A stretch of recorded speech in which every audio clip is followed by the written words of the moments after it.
Good evening, poetry fans. Welcome to Poetry News.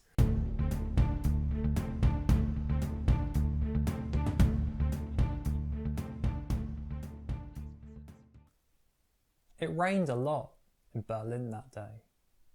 With the never-ending burble of a kettle a minute from boiling, your delayed arrival stranding you 8 stops from home in the U9 flood near Tiergarten.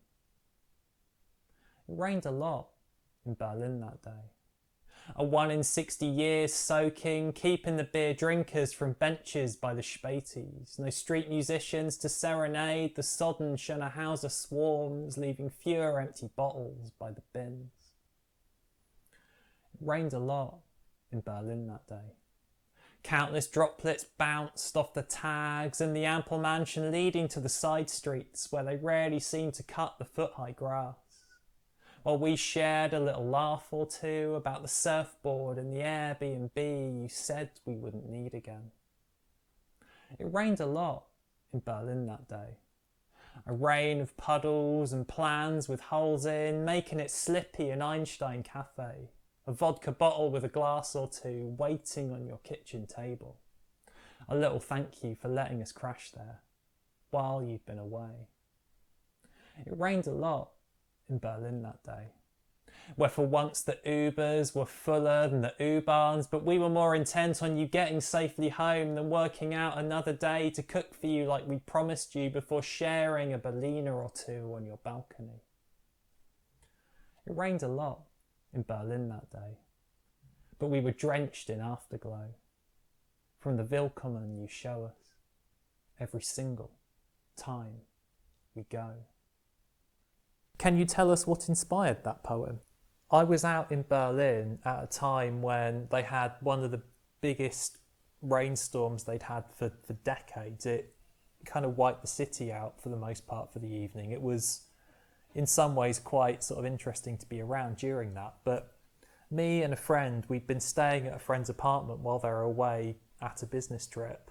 And then they were coming back that day and we were just moving into an Airbnb for the last few days of the trip.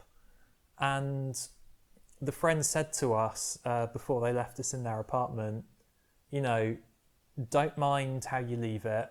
And just pointed to this pink cake and said, I just don't want that cake to be here when I get back. So, you know, being like, you know, hopefully nice people, we cleaned up, we tidied up, we left everything nice. We went across Berlin in the rainstorm to this new accommodation, and then me and my mate looked at each other and it was like, you did get rid of the cake, didn't you? And he looked at me and went, no, I thought you did. So we then had to go back across Berlin to my friend's apartment to move this cake like a metre from the worktop to the bin and then go all the way back again. So we had essentially 3 trips across Berlin in one of the biggest rainstorms they've had in decades. But if we hadn't have done it, our friend would have come back, pretty much walked in, and the first thing they would have seen was this cake sat there as some kind of 2-fingered salute. And I'm sure they would have just laughed it off. But even so, you know, all of that travelling in the rainstorm inspired this poem. Thank you very much, Martin. If you would like to get a hold of Martin's book, then it is available here. And if you'd like to get in touch with Martin, then you can get in touch with him here. Just leaves it for me to say, from all of us at Poetry News, thank you for watching. We hope you stay safe and well. Until the next rhyme.